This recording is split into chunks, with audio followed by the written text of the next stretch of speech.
Shalom, salam sejahtera bagi kita semua. Puji Tuhan. Hari ini kita masuk dalam hari yang ke-30 dalam program doa puasa 40 hari. Dan hari ini mari kita belajar tentang arti persembahan yang benar.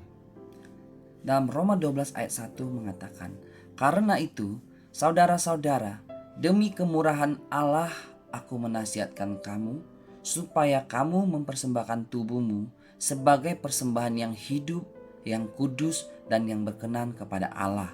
Itu adalah ibadahmu yang sejati."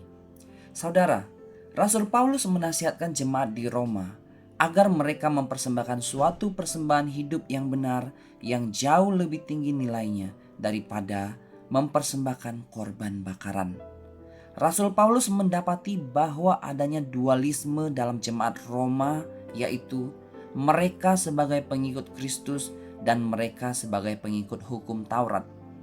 Rasul Paulus menyadari bahwa kita sekarang dibenarkan oleh pengorbanan darah Yesus, bukan dibenarkan karena melakukan hukum Taurat dengan legalisme budaya Yahudi.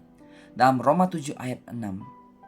Tetapi kita sekarang telah dibebaskan dari hukum Taurat, sebab kita telah mati bagi Dia yang mengurung kita, sehingga kita sekarang melayani dalam keadaan baru, menurut roh dan bukan dalam keadaan lama menurut hukum Taurat.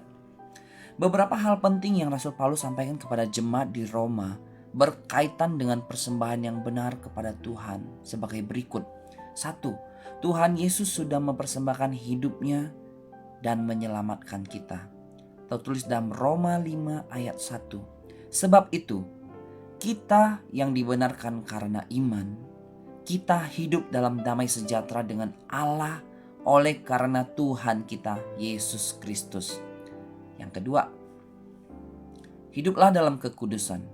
Dalam Roma 12 ayat 1. Kamu mempersembahkan tubuhmu sebagai persembahan yang hidup, yang kudus, dan yang berkenan kepada Allah. Itu adalah ibadahmu yang sejati.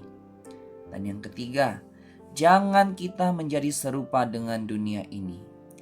Dalam Roma 12 ayat 2 mengatakan, janganlah kamu menjadi serupa dengan dunia ini, tetapi berubahlah oleh pembaharuan budimu, sehingga kamu dapat membedakan manakah kehendak Allah, apa yang baik, yang berkenan kepada Allah, dan yang sempurna. Dan sebagai kesimpulan, sebagai seorang pemuji dan penyembah, hiduplah terus dalam kekudusan. Karena dengan kekudusan, hidup kita bisa berjumpa dengan Allah melalui hadirat-Nya dan kita akan mengalami keselamatan sorga yang kekal. Puji Tuhan.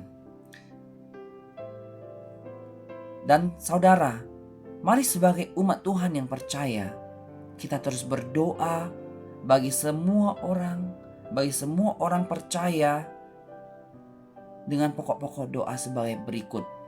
Kita berdoa agar orang percaya tidak terpengaruh dengan dunia yang semakin jahat hari-hari ini. Kedua, kita berdoa agar orang percaya terus hidup dalam kekudusan. Ketiga, mari kita berdoa agar orang percaya mengalami perjumpaan dengan Tuhan dalam hadirat-Nya. Demikianlah renungan firman hari ke-30. Kiranya kita tetap semangat, tetap rendah hati, tetap bersyukur, dan tekun di dalam doa. Haleluya. Tuhan Yesus memberkati. Shalom.